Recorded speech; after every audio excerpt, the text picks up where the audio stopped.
எல்லாத்தையும் கேட்குதுல ரிலாக்ஸ்டாக பெருசாக ஃபார்மலாக இல்லாமல் சும்மா ஜாலியாகவே செஷன் ஆரம்பிச்சுக்கலாம். மேக்ஸிமம் Q&A தான் இருக்கும்.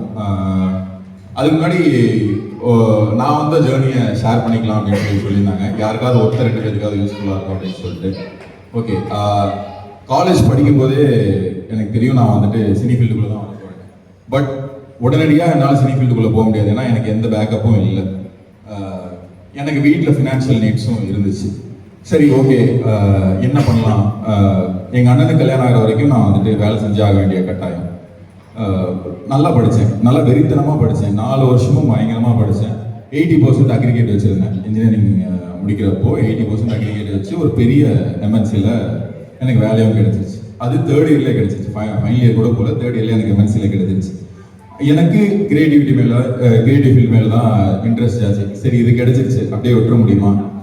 வேற வேலை செஞ்சுட்டு இருந்தாலும் நம்மளை பேஷன் நோக்கி போகிறதுக்கு, அதை செய்யறதுக்கு நம்மளுக்கு சம்பளமே இல்லைனாலும் நம்மளால ஒரு விஷயம் பண்ண முடியும் அப்படின்னா எழுதுறது மட்டும்தான். சரி, எழுதுறதுக்கு என்ன வேணும் அப்படின்னு யோசிச்சுட்டு இருந்தப்போ விகடனில் ஒரு காம்படிஷன் அப்போ வந்துட்டு அறிவிச்சிருந்தாங்க. மாணவ பத்திரிகையாளர் அப்படின்னு சொல்லிட்டு ஒரு சிஸ்டம் இருக்கு. நீங்க ஸ்டூடெண்டா இருக்கும்போதே நீங்க ரிப்போர்ட்டராகவும் இருக்கலாம், ரைட்டராகவும் இருக்கலாம் அப்படின்னு சொல்லிட்டு அதுக்கு ஒரு 3 ஸ்டேஜ் ஆஃப் இன்டர்வியூஸ் இருக்கு. கிட்டத்தட்ட ஒரு 60,000 பேர் அப்ளை பண்ற ஒரு ஜாபுக்கு, அந்த மாணவ பத்திரிகையாளர் அந்த பொசிஷனுக்கு நானும் அப்ளை பண்ணியிருந்தேன். 60,000 பேர், 60,000 ஸ்டூடெண்ட்ஸ் தமிழ்நாடு, ஆந்திரா எல்லா இடத்துல இருந்தும் அப்ளை பண்ணுவாங்க. அதுல 3 ஸ்டேஜ் ஆஃப் இன்டர்வியூஸ் எழுதுறத வச்சு பேஸ் பண்ணி எடுத்து பார்த்துட்டு கடைசியா 40 பேர் செலக்ட் பண்ணுவாங்க. 40 பேர் தமிழ்நாடுக்குள்ள வேற வேற காலேஜ்ல இருந்து, வேற வேற செக்ஷன்ல இருந்து. அதுல நானும் செலக்ட் ஆயிருந்தேன். ஸோ அந்த ஒரு வருஷம் 3rd year to final year ஃபுல்லாவே ரைட்டராகவும் ஒர்க் பண்ணிட்டு காலேஜும் பார்த்துட்டு ஃபைனல் இயர் ப்ராஜெக்டும் முடிச்சுட்டு வந்தாச்சு. எனக்கு அப்போ ஒரு ஆஃபர் கிடைச்சது. நீங்க இங்க ரைட்டரா கண்டினியூ பண்றீங்களா, இல்ல நான் 2 சாய்ஸ். அப்ப இருந்தா என்கிட்ட இருந்த 2 சாய்ஸ். ஒரு ரைட்டரா கண்டினியூ பண்ணி விகடன் மூலமா போகலாம், இல்லையா எனக்கு MNC ஜாப் இருக்கு. அப்பவே எனக்கு 30,000 சேலரி ஸ்டார்டிங் ஜாப் இருந்துச்சு. ஸோ 2த்துல நம்ம எதை சூஸ் பண்ணோம் அப்படிங்கிற ஒரு குழப்பம். ஏன்னா எனக்கு அப்போ சீனியரா இருந்தது ராஜ்முருகன் சார், அங்கே சீனியரா இருந்தாரு, அங்கே ரிப்போர்ட்டரா இருந்தாரு. சிம்பு தேவன் சார் என்னோட சீனியர், ஆசிஃப் கான் என்னோட சீனியர். இவங்க எல்லாருமே பயங்கரமான கிரியேட்டர்ஸ். அவங்க எல்லாருமே இண்டஸ்ட்ரிக்குள்ள வருவாங்க. என்னோட ஆசை ஃபுல்லாக அந்த பக்கம் இருக்கு, இந்த பக்கம் குடும்ப சூழல். ஓகே, பிரச்சனை இல்லை, இப்போதைக்கு நம்மளுக்கு ஃபினான்ஷியல் நீடு தான் ரொம்ப முக்கியம்னு சொல்லிட்டு ஐ வென்ட் டு IT. 4 வருஷம் ஒர்க் பண்ணேன். ஐடியில் வந்துட்டு 1 வருஷத்துக்கு இல்லை 2 வருஷத்துக்கு ஒரு தடவை ஒரு ப்ரொமோஷன் கொடுப்பாங்க. 4 வருஷத்துல 3 ப்ரொமோஷன் வாங்கினேன். எவ்வளோ சீக்கிரமாக சம்பாதிக்க முடியுமோ அவ்வளோ சீக்கிரமாக சம்பாதிச்சுட்டு வெளில வந்துடணும். ஃப்ரெண்ட்ஸ் கேட்பாங்க, டேய் இந்த ஃபீல்டே தொடர்ந்து வரணும்னு நினைக்கிறவங்க கூட இவ்வளோ வேலை செய்ய மாட்டாங்கடா, நீ இங்கேருந்து வெளில போகிறேன்னு நினைக்கிறேன், ஏன் வேலை செய்யணும்னு நினைக்கிறேன்? இங்கேருந்து சீக்கிரமாக வெளில போகணுன்றதுக்காக தான் நிறைய வேலை செய்யறேன் அப்படின்னு சொல்லிட்டு நான் வேலை செஞ்சேன். எவ்வளோ சீக்கிரம் வெளில போகணுமோ, ஏன்னா அந்த அளவுக்கு என்னோட சேலரி நான் இன்க்ரீஸ் பண்ணிட்டே இருக்கேன். 2 கம்பெனி ஜாயின் பண்ணேன். வெளில கரெக்டாக 2015-16ல் ஜோகோவில் எனக்கு பெரிய ஆஃபர் கிடைக்குது. இந்த பக்கம் அப்போ நான் சரி ஓகே 3 வருஷம் 4 வருஷம் எங்கள் அண்ணனுக்கு கல்யாணம் ஆயிடுச்சு. நம்ம இந்த IT ஃபீல்டு மட்டுமே இருந்துட்டு இருக்கக்கூடாது, விட்டோம்னா அடுத்து உடனே ஜாயின் பண்ணுறதுக்கு நம்மளுக்கு ஏதாவது ஒரு விஷயம் வேணும்னு சொல்லிட்டு எல்டாம்ஸ் ரோடில் அங்கே திருவல்லிக்கணியில் அப்போ வந்துட்டு மெட்ராஸ் டாக்கீஸ் ஆஃபீஸ் இருக்கும், மணிரத்னம் சாரோட ஆஃபீஸ். 3 மாதம் தொடர்ந்து நான் அவங்க ஆஃபீஸ் போவேன். சாரை பார்க்கவே முடியல, மணிரத்னம் சாரை பார்க்கவே முடியல. ஆனால் அங்கே இருக்கிற வாட்ச்மேனு, எதிர்க்கு இருக்கிற டீ கடைக்காரன், அங்கே இருக்கிற ஆஃபீஸ் போய் அத்தனை பேரும் எனக்கு ஃப்ரெண்ட்ஸ் ஆகிட்டாங்க. ஏன்னா 3 மாதம் தொடர்ந்து சீக்கிரம் போயிட்டே இருப்பேன். எப்படியாவது மணிரத்னம் சாரை பார்த்து அவர்கிட்ட அசிஸ்டண்டாக சேர்ந்துடணும் அப்படிங்கிறது தான் ஒரே குறிக்கோளாக இருந்துச்சு. கடைசி வரைக்கும் பார்க்கவே முடியல. சரி ஓகே அப்படின்னு சொல்லிட்டு சரி வேற என்ன பண்ணலாம், சரி அங்கே போக முடியல, வேற என்ன தான் பண்ண முடியும் அப்படின்னு சொல்லிட்டு அப்போ பிச்சைக்காரன் படம் ரிலீஸ் ஆயிருந்துச்சு. அந்த படத்துக்கு கிரியேட்டிவ் ப்ரோமோஸ் வேணும் அப்படின்னு சொல்லிட்டு ஒரு இதை அனௌன்ஸ் பண்ணியிருந்தாங்க. அதுக்கு நான் சசி சாருக்கு எழுதி என்னோட ப்ரோமோ ஐடியாவை அனுப்பிச்சேன். ரொம்ப நல்லா இருக்கு அப்படின்னு சொல்லிட்டு கூப்பிட்டு அதை டைரக்ட் பண்ற வாய்ப்பு கொடுத்துருந்தாங்க. அதான் என்னோட ஃபர்ஸ்ட் டைரக்ஷன் இருந்துச்சு. ஒரு ப்ரோமோவை நான் டைரக்ட் பண்ணி சசி சாருக்கு டைரக்ட் பண்ணி கொடுத்தேன். அது ரொம்ப நல்லா இருந்துச்சு. விக்னேஷ்காந்த் வந்துட்டு நான் இங்க விகடன்ல ஸ்டூடெண்ட் ரிப்போர்ட்டராக இருக்கும்போது புதிய தலைமுறையில் ஒருத்தர் ஸ்டூடெண்ட் ரிப்போர்ட்டராக இருந்தால் அது வந்துட்டு விக்னேஷ்காந்த். அப்புறம் தான் எனக்கு பழக்கம். நம்ம மற்றவங்க கிட்ட போய் வாய்ப்பு கேட்டுக்கிட்டே இருக்கோம் மச்சான். அவனுக்கு வந்துட்டு ஆர்ஜேவா இருந்தால் நடிக்கணுங்கிறது அவனுக்கு ஆசை. நம்மளால அந்த கிராக் பண்ணவே முடியல, இண்டஸ்ட்ரிக்குள்ள கிராக் பண்ணவே முடியல, உள்ள நுழையவே முடியல. எப்படி தாண்டா உள்ள நுழையிறது அப்படிங்கும்போது தான் யூடியூப் கொஞ்சம் கொஞ்சமா பூம் ஆகிட்டு இருந்துச்சு. அப்போதான் வர்ற இடம். நார்த்ல பார்த்தோம்னா ஆல் இண்டியா பக்ஜோத்ஸ்ன்னு சொல்லிட்டு ஒரு சேனல், அது ரொம்ப ஃபேமஸான சேனல், பயங்கரமா வைரல் ஆகிட்டு இருந்த டைமு. தமிழ்நாட்டில் அந்த ஸ்பேஸை யாருமே யூஸ் பண்ணல. சரி, தமிழ்நாட்டில் நம்ம ஆரம்பிப்போம் அப்படின்னு சொல்லிட்டு நாங்கள் ஆரம்பிச்சது தான் ஸ்மைல் வெப் ரேடியோ அப்படின்னு சொல்லிட்டு ஃபர்ஸ்ட் நாங்கள் யூடியூப்னு ஒன்று ஆரம்பிச்சது அந்த ஸ்மைல் வெப் ரேடியோவில் தான் ஆரம்பித்தோம். வெப்ல காசே செலவில்லாம நாங்களே ஒரு ரேடியோ நடத்திட்டு இருந்தோம். அதுல இருக்கிற கண்டென்ட்டை தூக்கி இதுலயும் போட்டுட்டு இருந்தோம். எதுலன்னா யூடியூப்லயும் போட்டுட்டு இருந்தோம். வெள்ளம் வருது, 2015 வெள்ளம் வருது. அதுல எங்களால முடிஞ்ச உதவியெல்லாம் செஞ்சுட்டு அப்போ இருந்த அரசாங்கம் எவ்வளவு லேக்லஸ்டரா வேலை பார்க்கறாங்க, மக்கள் எவ்வளவு பேனிக் பையிங்லாம் பண்றாங்கன்றதை கிண்டல் பண்ணோம்னு தோணுச்சு. ஒரு சோசியல் செட்டர். அதை சும்மா ஜாலிக்கு நாங்க பேசி சிரிச்சிட்டு இருந்தது, ஜாலிக்கு ஒரு வீடியோ எடுத்து யூடியூப்ல அப்லோட் பண்றோம். பயங்கரமா ரீச் ஆகுது. அப்ப இருக்கிற டைம்ஸ் கம்பெனி வந்துட்டு விஷன் டைம்ஸ் அப்படின்னு சொல்லிட்டு ஒரு கம்பெனி ஆரம்பிக்கிறாங்க. நீங்க இதவே ஒரு தொழிலா பண்ணலாமே அப்படின்னு சொல்லிட்டு எங்களை கூப்பிடுறாங்க. சரி, ஓகே அப்படின்னு சொல்லிட்டு அவங்க கூட டைப் பண்ணி அப்ப ஆரம்பிச்ச சேனல் தான் ஸ்மைல் சேட்டை. அவங்க கூட டைப் பண்ணி ஆரம்பிச்சு ஒரு 80-20 அப்படிங்கிற அக்ரிமெண்ட்ல ஆரம்பிச்சது ஸ்மைல் சேட்டை. ஒன்னொன்னு வீடியோவா போட்டுட்டு இருக்கோம். பெருசா அந்த வீடியோ கொடுத்த வைரல் எதுவுமே கொடுக்கல. அப்போ ஒரு 2 மாசம் 3 மாசம் கரைஞ்சு அவங்களோட நிவாரண நிதி எல்லாம் கொடுத்துட்டு இருந்தாங்க. அந்த நிவாரண நிதி கொடுக்கும் பொழுது அவங்க கொடுத்த நிவாரண நிதியில நிவாரண பொருட்கள்ல ஸ்டிக்கர்லாம் ஒட்டி கொண்டு வந்து அவங்கள யாரு கொண்டு வந்து விவேக் ஓப்ராய் நாட்டுல இருந்து கொண்டு வந்து இங்க ஒரு வில்லேஜை தத்தெடுத்து எல்லாத்துக்குமே நிதி உதவி பண்ணிட்டு இருந்தாரு. அதுலயும் நீங்க எப்படி பண்ணலாம் அப்படின்னு சொல்லிட்டு இங்க இருக்கிற லோக்கல் பொலிட்டீஷியன்ஸ் அவங்களோட கட்சியோட ஸ்டிக்கர்ஸை ஒட்டி எல்லா இடத்துலயும் டிஸ்ட்ரிபியூட் பண்ணாங்க. இது ரொம்ப பார்க்கறது ரொம்ப கோபம் வந்துச்சு. ஒரு கலைஞனுக்கு ஒரு சாதாரண மனுஷனுக்கு கோவம் வந்தா போய் சண்டை போடுவான். ஒரு கிரியேட்டிவ் கோவம் வந்தா அதை கிரியேட்டிவிட்டி மூலமா தான் சொல்ல அப்படின்னு சொல்லிட்டு ஸ்டிக்கர் பாய்ஸ் அப்படின்னு சொல்லிட்டு அதை சட்டையர் பண்ணி அப்ப இருந்த கவர்மெண்ட்டுக்கு ஆப்போசிட்டா ஒரு வீடியோ போட்டோம். அதுவும் பயங்கர வைரல். அதுக்கு ஒரு 2-3 கேஸ் வாங்கணும். அதை பத்திலாம் எதுவுமே யோசிக்கல. ஆக்சுவலா ஸ்மைல் சேட்டை முடியும் போது கிட்டத்தட்ட ஒரு 30 கேஸ் பக்கமா எங்களால் லீகல் இஷ்யூஸ் எதுவுமே ஏன்னா எதுலையுமே நம்மள உள்ள வைக்க முடியாது. எல்லாமே கரெக்டா தான் பண்ணிட்டு இருக்கோம். பேனா சுதந்திரம் எப்பயுமே தமிழ்நாட்டில் உண்டு, நார்த்தை விட தமிழ்நாட்டில் உண்டு. அந்த விஷயத்துல வெரி லக்கி. அது அந்த அந்த அந்த ஒரு வீடியோ வைரல் ஆனதுக்கு அப்புறம் அது எங்களோட ஸ்டார்ட் அப் ஜர்னியா இருந்துச்சு. அதுல இருந்து பீப் ஷோ அப்படின்னு சொல்லிட்டு ஒன்று எடுத்து தொடர்ந்து பண்ணிக்கிட்டே இருந்தோம்.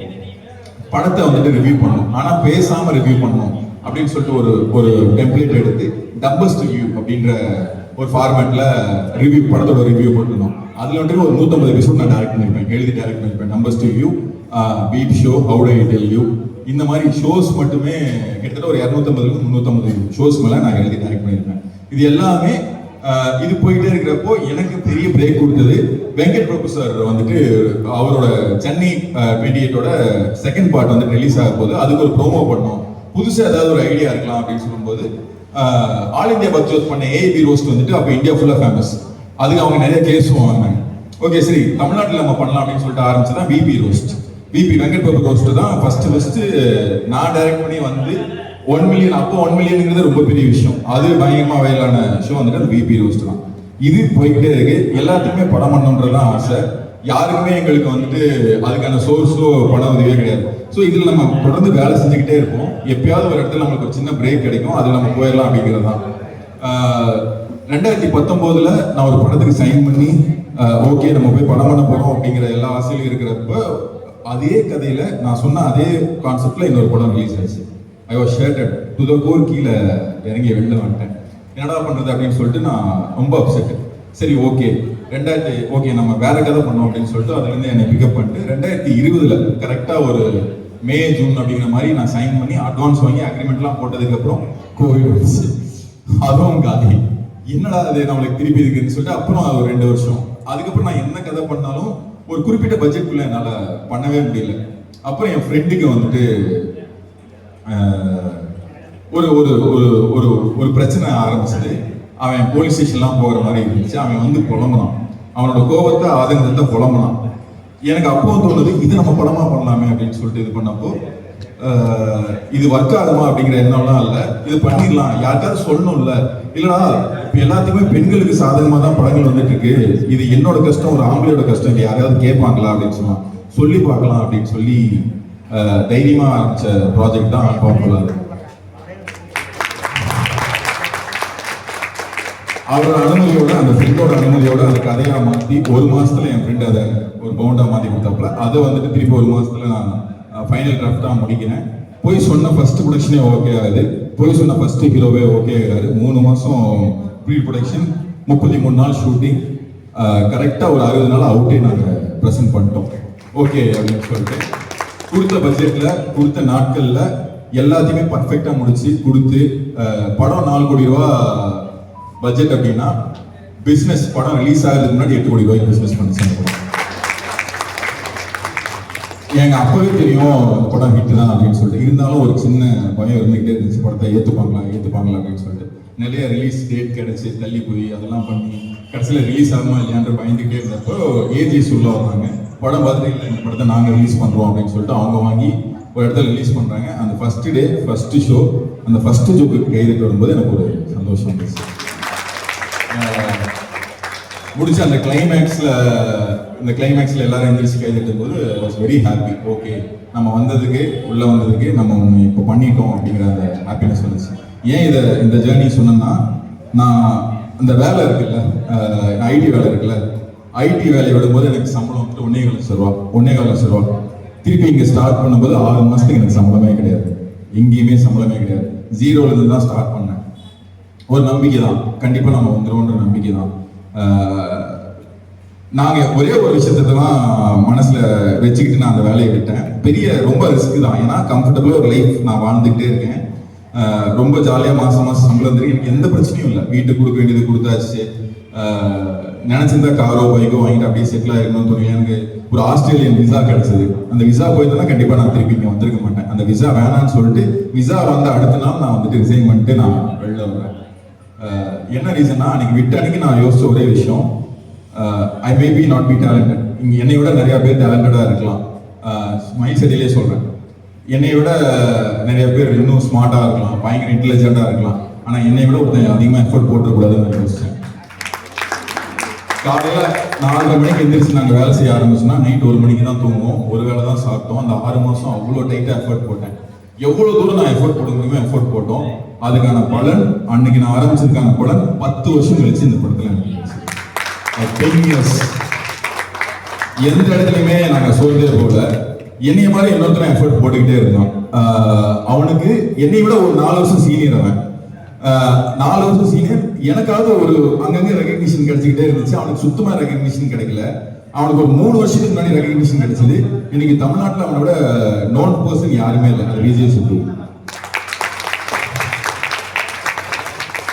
அவன் எனக்கு முன்னாடி 3 வருஷத்துல இருந்து அவங்க வீட்டில் சண்டை போட்டு திட்டு வாங்கி கல்யாணம் பண்ணி குழந்தை பிறந்து அப்பவும் வீட்டில் அவ்வளோ பிரச்சனைக்கு நடுவில் அவன் எஃபர்ட் மட்டுமே போட்டுக்கிட்டு இருந்தான். வேற எதை பத்தியும் யோசிக்கவே இல்லை.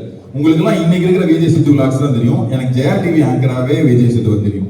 அப்புறம் சின்ன சின்ன ஷோ, புதுயுகம்னு ஒரு சேனல் இருக்கு, அங்க ஒரு ஷோ பண்ணியிருந்தான். வேந்தர்னு ஒரு டிவி இருக்கு, வேந்தர் டிவி, அங்க ஒரு ஷோ பண்ணுவான். சூரியன் எஃப்எம்ல போய் ஒரு ஷோ பண்ணிட்டு இருப்பான். எங்கெல்லாம் கிடைக்குதோ அங்கெல்லாம் அவன் கிராக் பண்ண பண்ணிக்கிட்டே இருந்தான். அதுக்கு எல்லாத்துக்கும் பலன் இந்த கடைசி 3 வருஷத்துல கிடைச்சிருக்கு. இந்த 3 வருஷத்தோட பலன் வந்துட்டு இப்போ போற அவன் எஃபர்ட் கிடையாது, 12-13 வருஷத்துக்கு முன்னாடி போட்டு இந்த எஃபர்ட் தான் இந்த ஜேர்னியாவே இருக்கு. ஸோ இதை எதுக்கு நான் சொல்ல வந்தேன்னா, ஸ்டுடியோஸ், ஃபிளாஷ் ஸ்டுடியோஸ் அப்படிங்கிறதே இவர் சொன்னார், ஒரு சின்ன ஐடியா தான் அப்படின்னு சொல்லிட்டு. ஒரு சின்ன அந்த போலீஸ் ஸ்டேஷன் சம்பவம் தான் எங்களுக்கு வந்துட்டு கதையாக கிடைச்சி அது மாறி இப்படி ஒரு விஷயமா மாறிச்சு. அந்த 7 நாட்கள் இல்ல முந்தானை முடிச்சு ஒரு அப்பா ஒரு பையனுக்கு ஆய் கல்வி விடுற அந்த ஒரு இமேஜ் தான் முந்தானை முடிச்சு படமா மாறிச்சு. எல்லாத்துக்குமே ஒரு குருஷேத்திர போர்ல இவரு தூக்கி இப்படி ஒரு 2 ரதமும் மோதிக்கிட்டு ஒரு தூக்கி போற அந்த சிலை தான் பாகுபலி படமா மாறிச்சு. எங்கிருந்து அந்த ஐடியா ஸ்பார்க் ஆகும்னு நம்மளுக்கு தெரியவே தெரியாது. நம்ம போடுற சின்ன எஃபர்ட் என்னைக்காவது ஒரு நாள் ஒரு பெருசா ஒரு பெரிய பூமா கிடைக்கும். ஏன் நம்ம வேற எங்கேயாவதே பண்ணிக்கலாமே, ஏன் ஸ்டுடியோல தான் பண்ணோமா அப்படின்னா, இன்னைக்கு இந்த ஃபீல்ட்ல இருக்கிற காம்படிஷன் ரொம்ப ஜாஸ்தி. எல்லாருமே இங்க வந்து நடிக்க வந்துட்டாங்க, எல்லாருமே அங்க ஒருத்தல. அதில் நம்ம தனியா எப்படி தெரியணும், நம்ம தனியா தெரியணும் அப்படின்னா நம்ம போடுற குவாலிட்டி இன்னும் கொஞ்சம் நல்லா இருக்கும். இந்த குவாலிட்டி நல்லா இருக்குன்னா என்ன பண்ணணும், சவுண்ட் விஷுவல் எந்த அளவுக்கு முக்கியமோ சவுண்ட் ப்ரூஃபிங் அந்த அளவுக்கு முக்கியம். ஓகே, சவுண்ட் ப்ரூஃபிங் இருக்கிற ஒரு இடம் வேணும் நம்மளுக்கு. திருப்பூருக்குள்ள எங்க இருக்கு பார்த்தோம் அப்படின்னா அதுக்காக ஆரம்பிக்கப்பட்டதுதான் ஃபிளாஷ் ஸ்டுடியோஸ். உங்களுக்கு சவுண்ட் ப்ரூஃபிங்கோட ஒரு நல்ல விஷுவல் எஸ்தெட்டிக்ஸோட லைட்டிங்கோட நம்ம எடுக்கிற எஃபோர்ட் ஒரு கரெக்டான எஃபோர்ட்டை எடுத்தோம்னா நம்ம ரீச் பண்ற இடம் இன்னும் கொஞ்சம் நிறைய பேருக்கு ரீச் பண்ணும் அப்படிங்கிற ஒரு விசினிட்டிக்காக தான் அந்த ஸ்டுடியோஸோட பர்பஸ். இதுதான் ஃபிளாஷ் ஸ்டுடியோஸோட பர்பஸ். நீங்க கொடுக்க போற வீடியோ இன்னும் கொஞ்சம் குவாலிட்டி அதிகமா இருந்துச்சுன்னா மட்டும்தான் 1000 வீடியோல இருந்து அந்த 50 வீடியோக்குள்ள கேட்டகரிக்குள்ள வரும். இல்லாட்டி 1000ல் ஒண்ணா இருக்கும், இப்போ 50ல் ஒண்ணா இருக்கும். சரி, அந்த 50ல இருந்து இன்னும் ஒரு 10ல் ஒண்ணா இருக்குன்னா அதுக்கு நீங்க போற கிரியேட்டிவிட்டி, அதுக்கு போற நீங்க கடைசியா கொடுக்குற ஒரு சின்ன சின்ன இம்ப்ரூவ்மெண்ட்ஸ் இதெல்லாம் தான் காரணமா இருக்கும். 3 கேட்டகரி. இங்க எத்தனை பேர் வந்துட்டு ஆக்டர்ஸ் கை தூக்குங்க? ஆக்டிங்க்கு வந்திருக்கீங்க. டெக்னீஷியன்ஸ் எத்தனை பேர்? டெக்னீஷியன்ஸ். கிரியேட்டர்ஸ் எத்தனை பேர்? கிரியேட்டர்ஸா வரணும் அப்படின்னு சொல்லுவாங்க. சூப்பர். உங்க எல்லாத்துக்குமே கோல் ஒண்ணுதான். நீங்க எல்லாருமே வெளில தெரியும். உங்களோட ப்ரொஃபஷனல்ல உங்களோட கெரியர்ல அடுத்த கட்டம் நகரணும் அப்படின்னு சொல்லிட்டு அதுக்கு தேவையான புக்ஸோ, அதுக்கான தேவையான மெட்டீரியலோ, அதுக்கு தேவையான வீடியோஸோ எல்லாமே இன்டர்நெட்ல அவைலபிளா இருக்கு. நீங்க பண்ண வேண்டியது எல்லாமே ஒரு சின்ன விஷயம் தான், பர்சிவியரன்ஸ். நீங்க போடுற எஃபர்ட்டை இன்னும் ஜாஸ்தி பண்ணி போட்டுக்கிட்டே இருக்க வேண்டியதுதான். ஆக்டிங்னா உங்களோட ஒரு விஷயமும், உங்களோட கண்ணை தனியா நடிக்கணும், உங்களோட கை தனியா நடிக்கணும், உங்க கண்ணு தனியா நடிக்கணும். அதுக்கு நம்ம என்னெல்லாம் பண்ண போறோம், அதுக்கு நம்ம எப்படி தனியா தெரிய போறோம் அப்படிங்கிற மாதிரி தான். நீங்க இருக்கிற எல்லாருமே ஒரே ஒரு கோலை நோக்கி தான் போறீங்க. உங்களுக்கு தேவையான அந்த எண்ட் கோல், நான் எப்படி தனியா தெரிய போறேன், இந்த இடத்துல இருந்து நான் எப்படி தனியா தெரிய போறேன். என் ஒர்க் தான் நம்மளுக்கான அடையாளம், என் ஒர்க் தான் நமக்கான அட்ரஸ், என் ஒர்க் தான் எனக்கான அடுத்த கட்டம். அந்த ஒர்க்ல நம்ம எப்படி தனியா தெரிய போறோம், அதை மட்டும் மனசுல வச்சுட்டு ஒர்க் பண்ணுங்க. கண்டிப்பா உங்களுக்கான ஒரு இடம் உங்களுக்கான கண்டிப்பா கிடைச்சிடும். இன்னைக்கு கிடைக்கல, நாளைக்கு கிடைக்கல, நாளை மறுநாள் கிடைக்கல, அப்படி யோசிக்க எனக்கு 10 வருஷம் ஆயிருக்கு, அடுத்து உங்களுக்கு வரவங்களுக்கு 5 வருஷம் ஆகலாம், இன்னும் பல பேருக்கு 1 வருஷம் ஆகலாம், உங்களுக்கு எல்லாம் ஒரு நாள்லயே கிடைச்சிடலாம். அதனால எல்லாத்துக்குமே அவைகணும்னு வாழ்த்து வேண்டிக்கிறேன். தேங்க்யூ.